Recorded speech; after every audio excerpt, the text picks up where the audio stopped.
mteule huyu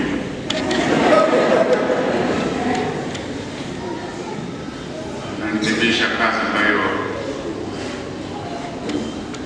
sijui itawafaa au itawafaa, kwamba hiki kilango cha Nzengerindete nani aliyekianzisha? Wazee simpo alianzisha kilango Nzengerindete, na kanisa la kwanza lilikuwa wapi? Aliyojenga mzee Celestine Kirasi na Baba Conrad ni la pili. Hilo ni la pili. La kwanza lilikuwa wapi? Lilikuwa pale nyumbani pa Mtwe. Nimemuona mwenye nyumba Ndelibole. Ndio kanisa lilikuwa pale la kwanza alilofungua Baba Joseph Damu. Ndio Katoliki kaanza kuingia Njombe mjini. Sasa tunaita mji, lakini zamani kulikuwa Bushi. Mji ulianzia kule kwa Wahindi kule karibu na railway kule. Nyumba za railway ya zamani sijui kama mlio wengine hamkuziona. NBC karibu na NBC kule chini. Ilikuwa ndio mji. Kote ilikuwa Bushi. Halafu ni basi baadaye jamii ilivyozidi kuongezeka, ndio maana leo mmeinuliwa wateule wa parokia. Ninatokeza hili kwa nini? Kwa sababu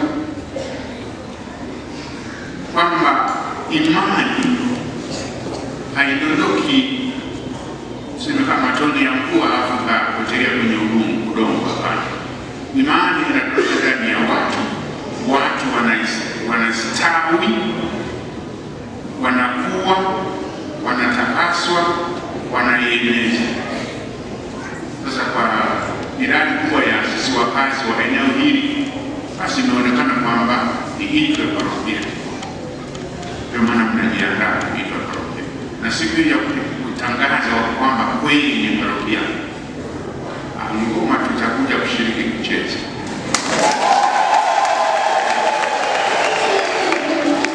Kwa sababu utakuwa ni hatua kubwa sana, na angefufuka Padre Joseph Damu aje aone ustawi ulio baada ya kuanzisha. Basi bila shaka hatuta sitamwambia huko mbinguni afurahi kwamba jasho lake halipala bure,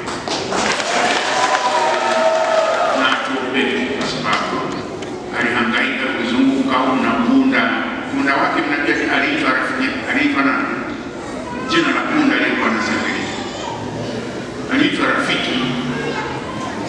Yule punda kiitwa Rafiki anakuja. Basi wanaanza safari.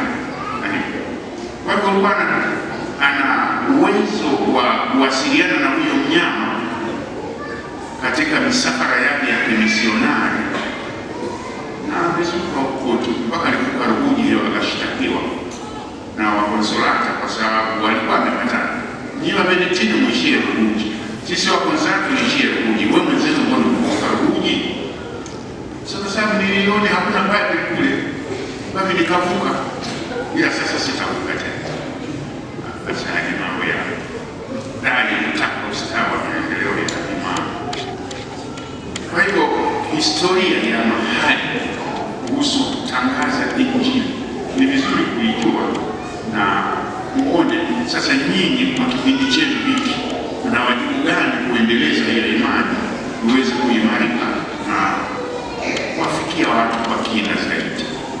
Kwa hivyo haya basi niwatakie, mmepokea imani, nizamu yenu uiendeleze, kustawisha, kuimarisha kuanzia ndani ya nyumba, kuanzia ndani ya nyumba. Usikize.